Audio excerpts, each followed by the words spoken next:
Mr. Speaker, the state of child protection in our nation and around the world is deeply alarming and demands our immediate, undivided attention.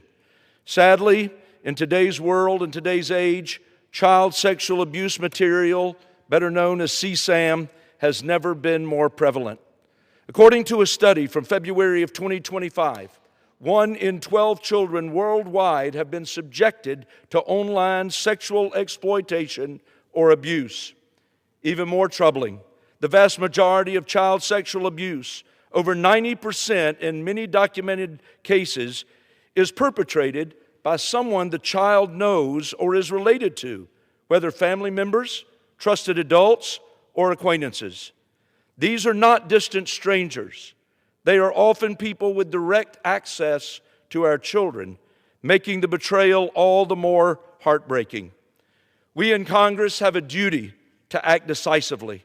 We must commit ourselves fully to making the internet and our entire society a safer place for America's children and children everywhere. My bill, the Child Predators Accountability Act, strengthens the criminal code to hold perpetrators accountable and to protect our children.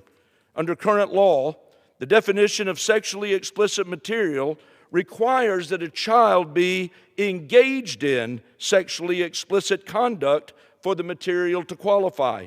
This narrow wording has created a dangerous loophole.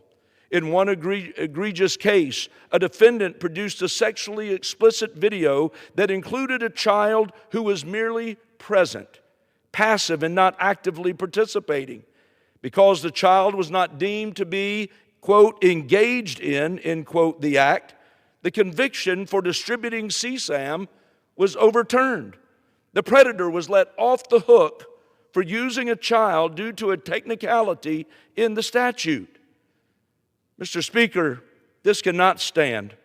We cannot allow one rogue case to lead to a domino effect of bad case law and less protection for these vulnerable children.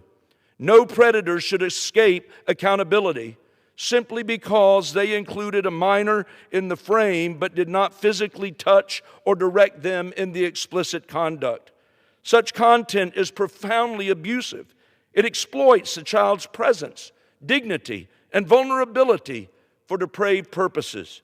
It inflicts lasting harm and deserves to be unequivocally classified as CSAM. My bill delivers a precise, necessary fix. It amends the law to clarify that the depiction of a minor would qualify as sexually explicit conduct regardless of whether the minor participated in such conduct if the defendant intentionally included the minor in the visual depiction. This closes a loophole and equips prosecutors and law enforcement with clearer tools that will ensure justice for the victims.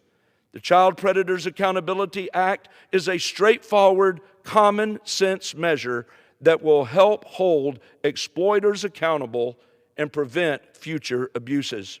I urge my colleagues to join with me in defending our children by voting in favor of this bill.